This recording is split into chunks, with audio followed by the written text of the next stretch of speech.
I am for the child who's had 7 addresses in a single year because she's in foster care, because her father abused her. And her mother couldn't believe her.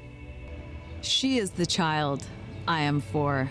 I am a volunteer child advocate. I am you. Florida residents call toll-free 866-341-1425. Tap rooms are localized and they're geographic. The Hispanic community is much broader than one tap room.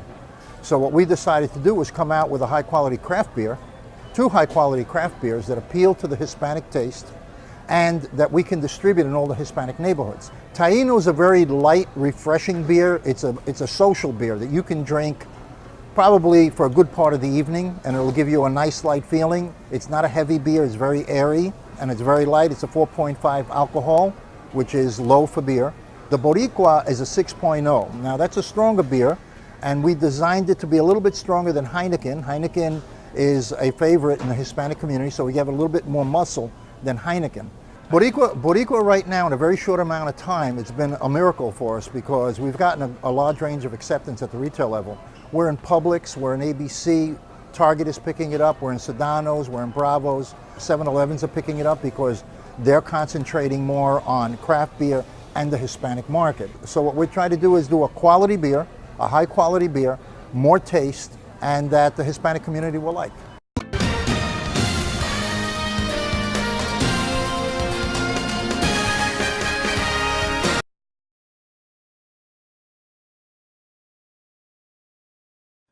The problem is that the way Bush has done it over the last 8 years is to take out a credit card from the Bank of China in the name of our children, driving up our national debt from $5 trillion for the first 42 presidents. Number 43 added $4 trillion by his lonesome, so that we now have over $9 trillion of debt that we are going to have to pay back. $30,000 for every man, woman, and child. That's irresponsible. It's unpatriotic.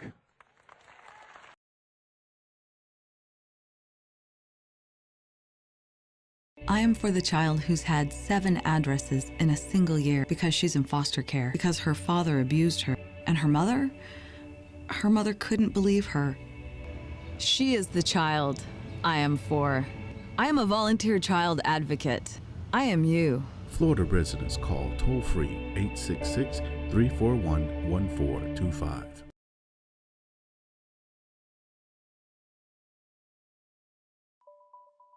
The tractor trailer was pitch black inside, crammed with maybe 90 immigrants or more, and already hot when it left the Texas border town of Laredo for the 150-mile trip north to San Antonio. It wasn't long before the passengers, sweating profusely in the rising oven-like heat, started crying and pleading for water. Children whimpered. People took turns breathing through a single hole in the wall. They pounded on the sides of the trucks and yelled to try to get the driver's attention. Then, they began passing out. By the time police showed up at a Walmart in San Antonio around 12:30 a.m. Sunday and looked in the back of the truck, 8 passengers were dead, and 2 more would soon die in an immigrant smuggling attempt gone tragically awry. The details of the journey were recounted Monday by a survivor in a federal criminal complaint against the driver, James Matthew Bradley, who could face the death penalty over the 10 lives lost.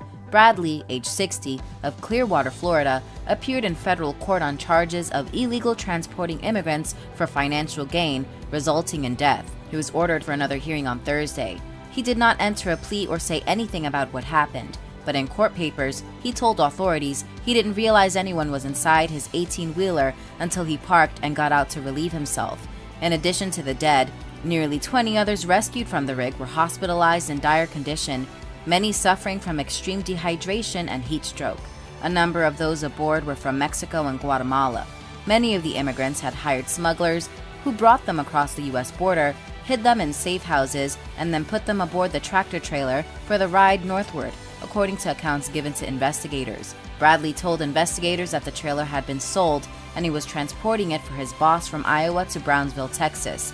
After hearing banging and shaking, he opened the door and was surprised when he was run over by Spanish people and knocked to the ground, according to the criminal complaint.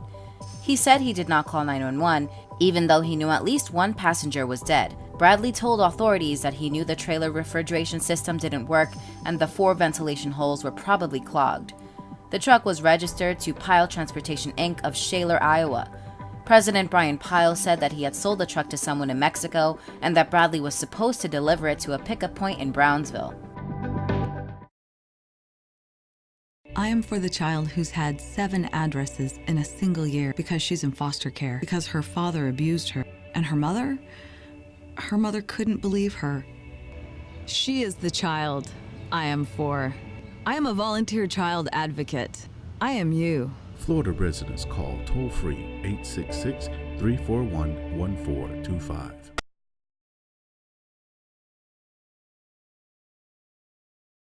That flag is now history in that courtroom as long as a judicial officer there.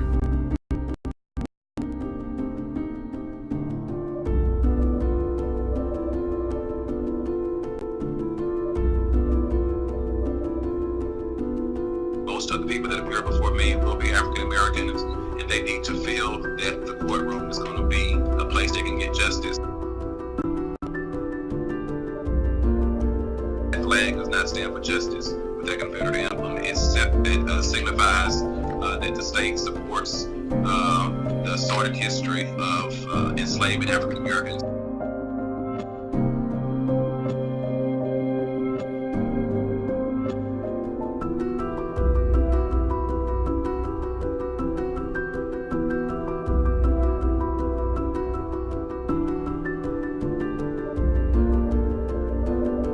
I am for the child who's had 7 addresses in a single year because she's in foster care, because her father abused her, and her mother couldn't believe her. She is the child I am for. I am a volunteer child advocate. I am you. Florida residents call toll-free 866-341-1425. Hi, I'm Danny Ramos, and welcome to this week's edition of Hispanic Speak Out TV. Today we're going to be talking about human trafficking in Central Florida and a couple of other legal subjects. And I'm here on the far left is Daniela Rodriguez, and she's with Paving the Way, which is an organization here in Central Florida that addresses human trafficking. And also Maribel Gonzalez, she's been on the show repeatedly, at least once a month. And she's an attorney that does family law, also here in Central Florida. How are you doing, guys? Welcome to Speak Out again and again. And you, thank you for coming. Thank you very much, Danny, for the opportunity. We've had, we got a major interest, there's a major flow of interest on human trafficking because of the Trump's administration push on the border. So they're pushing human trafficking as a very negative situation and a reason to stop border crossings. Recently you had, just a few days ago, 10 people, I believe the number is 10 people died from suffocation in a trailer. Yes. And they were brought in. Tell me what your organization, how your organization views a circumstance like that. Well, first of all, I want to distinguish what human trafficking is versus smuggling, which is the case that happened in Texas. Smuggling is basically bringing people in, avoiding all immigration laws. Those people, once they're in, they may get freed up or they may not. Now, there's the case where there's smuggling and human trafficking involved, right? And there's where there is not. Now, human trafficking is when you actually slave people. They're actually being labored, used for sex trade. Sometimes they even use them for donating organs, all sort of different things. So human trafficking, in your perspective, because it's interesting hearing you say that, because when you think of human trafficking, you think of what Danny had just mentioned, but you're saying it's actually much simpler than that, and we should be aware of that. Does human trafficking occur in our own backyards? Absolutely. And can you talk a little bit about that? Yeah, absolutely. And this is the reason why Paving the Way and our mission ambassadors are committed to spreading the word and creating awareness. We think that awareness is the key, because human trafficking, like you said, is happening in our backyards. It's happening in our schools. We have recruiters. They could be someone that belongs to a gang, or it could be, some more simpler organization in which they trap kids. Can you give us an example, like an example of something that has happened recently in our community? Something that has happened recently is someone contacting a young girl through the internet. The young girl says, "My dad didn't want to buy me X. I'm so upset. I hate my dad." Person on the other side of the internet says, "Oh, I hate my dad too. I hate my dad too. What did your dad do?" And then that starts creating relatedness. So these kids normally don't even know who's on the other line. So we've had cases in which these kids are being lured by this other person on the other side that eventually has them trust them. So we have kids that are not runaways, that are not involved in drugs. Like sometimes people think, well, human trafficking, yeah, she got involved in that because she was a runaway and, she got in trouble. Not necessarily. You can be in your living room watching TV and your kid being upstairs and she or he being groomed through the internet into human trafficking. Actually, that's interesting because it's interesting you say that, because you're saying, and I'm going to use my daughter as an example. So for example, somebody can lure my daughter, and from what I'm understanding that you're saying, it could be as simple as a teacher, right? Yes. A coach or something, and luring her into doing things that I may not know, even though she's living under my own roof. Is that what you're saying? Absolutely. You give her an education, you tell her what's wrong, what's right, and you may have an amazing family. I not so long ago met a survivor of human trafficking. Her mom is a nurse, her dad is a hard-working man, and she met someone when she was 12. He created a relationship where he was like her boyfriend, and then 2 years later he started trafficking her. So this has all sorts of shades and forms. It's the reason why it's interesting you say that, because I actually think that I know of a story, but it's a male. So sometimes we focus on our girls, but it's also happening to males. Absolutely. As well as young males. So it doesn't have to be necessarily a vulnerable girl. It could be an athlete that you don't even know of. Absolutely. Yeah, there's no discrimination. There's no discrimination with race, color, or age. Our average victim is 12 years old, which means that kids as little as 6 are being trafficked. And with regards, have you had an actual or aware of any actual kidnapping in the area or anything where they're actually physically taking the child? Because I'm not aware of any news reports lately that have announced this, but are you aware? Because sometimes we don't hear everything in the news. Yeah. Well, we have known from one of the detectives that works for Orange County. She was a speaker in one of our training sessions, and she was talking about how sophisticated it's come to the point where they don't have to kidnap the girl or the boy anymore.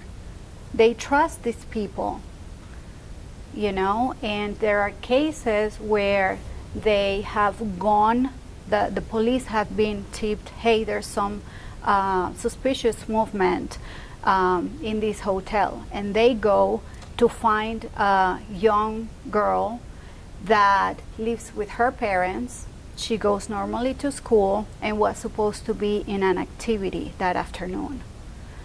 So it is so important that parents take a look at what's happening to their kids, who they're hanging out with. What's being done through the school system in order to train parents? In other words, is there an outreach, a specific outreach program to educate parents on what to look for at home in order to identify an issue? Well, we are wanting for the school system to actually invite us to come in and educate the kids. Is anybody doing it now? Anybody? We are not at the moment. We haven't been. No, but anybody. Do you know of anybody doing it? No, not that I know of. Okay. Into the schools, no. Okay. That would be great, because I'm just thinking as she's speaking, actually when I sat here before the interview started, I thought the conversation was going to go another way. But as I'm thinking of my own kids, I have one in high school, I have a middle schooler. I've never received a letter with regards to information with this. And I believe I'm a good mother, but I'm also busy. So should I be paying more attention? That's what I'm saying. That's what it's not necessarily. It's all kinds of kids. We're going to take a little break right now, okay? For a commercial break, and we'll be right back. I am for the child who's had 7 addresses in a single year because she's in foster care, because her father abused her. And her mother couldn't believe her. She is the child I am for. I am a volunteer child advocate. I am you. Florida residents call toll-free 866-341-1425. Esto es amor de verdad, nadie lo puede dudar. Step up to craft beer. Taino Light Lager has a crisp, refreshing Caribbean-style flavor. Boricua Craft Ale, full-bodied flavor for the true beer drinker. Stop drinking beer water. Taino Craft Light Lager and Boricua Strong Craft Ale. Feel the rhythm and come up to craft beer. Welcome back. We're on Hispanic Speak Out TV, and we're talking about human trafficking here in Central Florida. I'm here with attorney Marivette Gonzalez and Daniela Rodriguez from an organization called Paving the Way. And we were just talking about, you were talking about, Marivette, about the issue that you've been a parent, and you've never gotten a letter in the mail from the school system giving you advice on human trafficking of children and how to educate the kids. Like, for example, every year I go through the newsletters. Like just last night, my son goes to high school. I got the newsletter, and I do look at that. Even though I'm a busy parent, I look at the dates and I put them on my calendar. There's scholarship night, there's things for seniors coming up. So I do calendar that. If a topic like this would come up, I would probably calendar, but I've never seen that come across. And like I said before, when I think of human trafficking, I didn't think of it the way you have explained it to us. What county do you live in? In Orange County. Yeah, Orange County is very strong. They have a good leadership in the law enforcement on human trafficking, but it's contained within the law enforcement. They're reactive, I guess, and investigative, but it doesn't go into the school system. So I'm going to have to ask them what they're doing and where they're connecting on that. I would think that there's a lot of controversy in bringing that into the schools, you know, as a subject, because it's a highly sensitive subject, and maybe some parents don't want to inform their kids about it because they'd have to define it. But even if it's not the kids, why not the parents? But yeah. What your organization, where's your organization located? And can you tell us a little bit, what acts have you, or steps have you taken to maybe be involved? Well, we are in Orlando, and right now we have 10 mission ambassadors that are trained and ready to speak out to the community. We have already started creating certain events in which we invite the community, but just like you said, Danny, people don't want to talk about this. People don't feel related to this issue. It's some other people issues over there, like it doesn't apply to us up until now, where we're really getting to hear more about human trafficking, but still people cannot pinpoint it because they don't understand it well. So that's where we come in. We come into your community, your school, your club, your family organization, and we actually train people. We train parents and we train kids in order to create awareness. But how do you get into the schools? Because people are, you're saying educating, but people are visual. I can tell you, when I think of human trafficking, I think of the movies. I think people all trapped in a truck or in some kind of entrapment. So social media is very powerful. So I think visuals would be nice, or a way to engage parents. Are you checking your child's cell phone lately or anything like that? How do you get into the schools? I don't know the answer. That's why I'm asking what steps can be taken. Well, that's why I'm here, to get the message across, so the schools open the doors to us. We actually, it's so interesting that you mentioned the movies. We actually have a movie that we use for our trainings. And it's a short clip that was written, co-produced, and directed by Jan Edwards, which is our co-founder. And it's an award-winning film. It's called Trapped in the Trade. And once you watch the movie, it's like you just open a new world into that reality. Did you guys produce the film? Yes, we did. Okay. How long is the film? It's 30 minutes film, and the whole community training, it's 1 hour. Okay.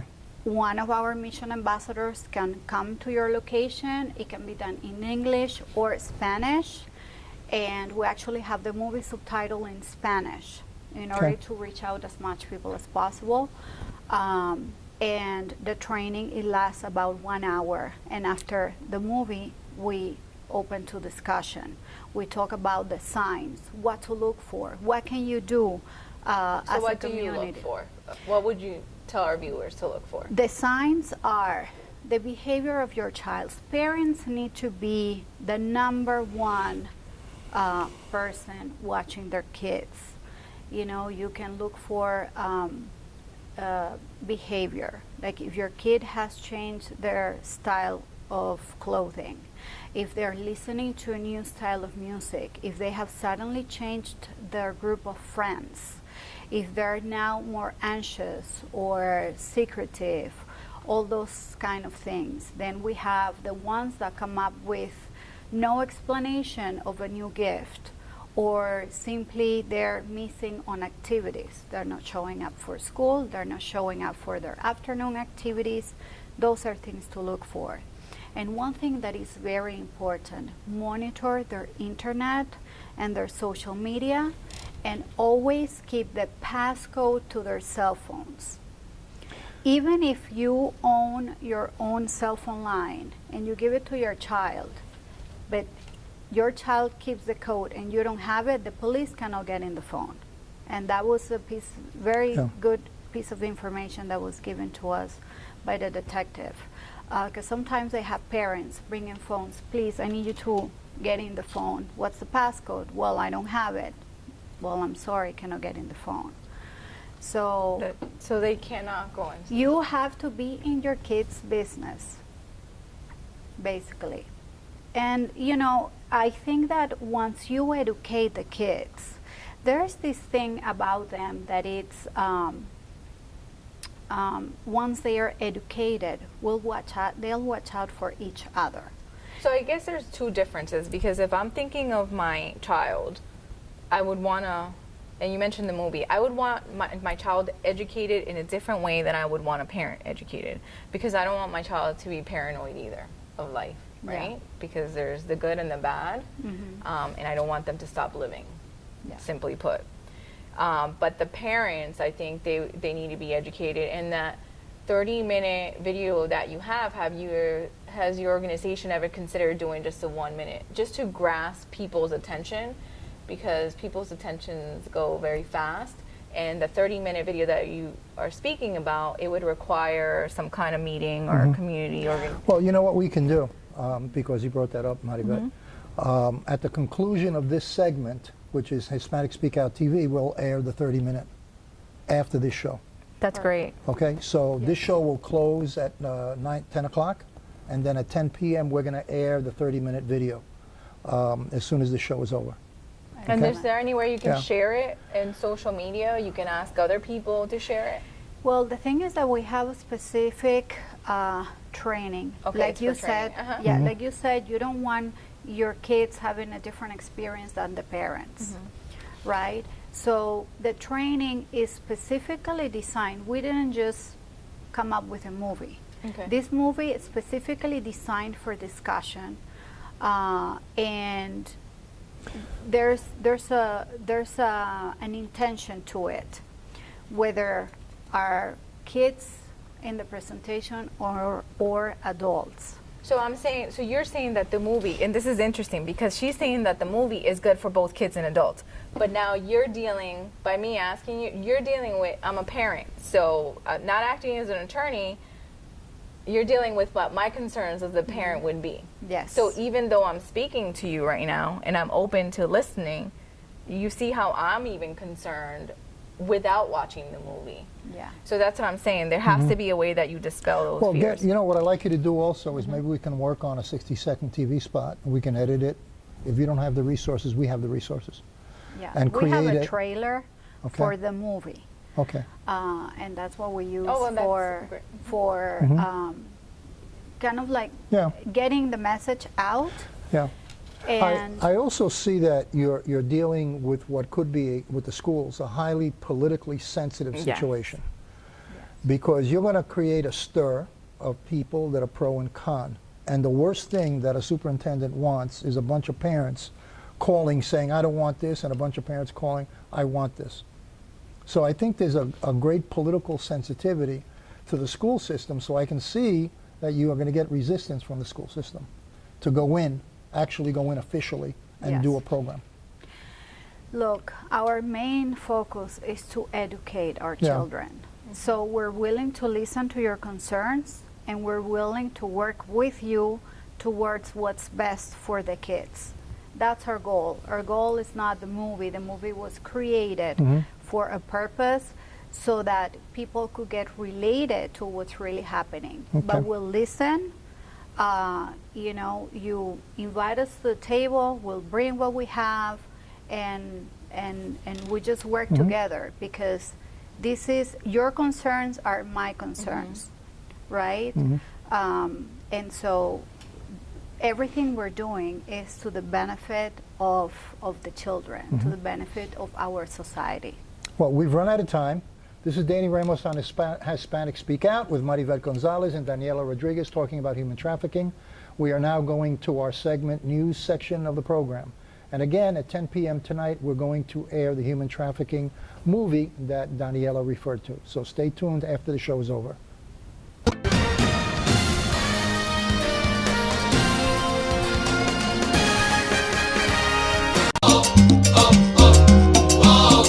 Esto es amor de verdad, nadie lo puede dudar. Step up to craft beer. Taino Light Lager has a crisp, refreshing Caribbean-style flavor. Boricua Craft Ale, full-bodied flavor for the true beer drinker. Stop drinking beer water. Mundo gira pegado a ti. Taino Craft Light Lager and Boricua Strong Craft Ale. Feel the rhythm and come up to craft beer. Esto es amor de verdad, nadie lo puede dudar. Step up to craft beer. Taino Light Lager has a crisp, refreshing Caribbean-style flavor. Boricua Craft Ale, full-bodied flavor for the true beer drinker. Stop drinking beer water. Mundo gira pegado a ti. Taino Craft Light Lager and Boricua Strong Craft Ale. Feel the rhythm and come up to craft beer. I am for the child who's had 7 addresses in a single year because she's in foster care, because her father abused her. And her mother couldn't believe her. She is the child I am for. I am a volunteer child advocate. I am you. Florida residents call toll-free 866-341-1425. Esto es amor de verdad, nadie lo puede dudar. Step up to craft beer. Taino Light Lager has a crisp, refreshing Caribbean-style flavor. Boricua Craft Ale, full-bodied flavor for the true beer drinker. Stop drinking beer water. Mundo gira pegado a ti. Taino Craft Light Lager and Boricua Strong Craft Ale. Feel the rhythm and come up to craft beer. I am for the child who's had 7 addresses in a single year because she's in foster care, because her father abused her. And her mother couldn't believe her. She is the child I am for. I am a volunteer child advocate. I am you. Florida residents call toll-free 866-341-1425.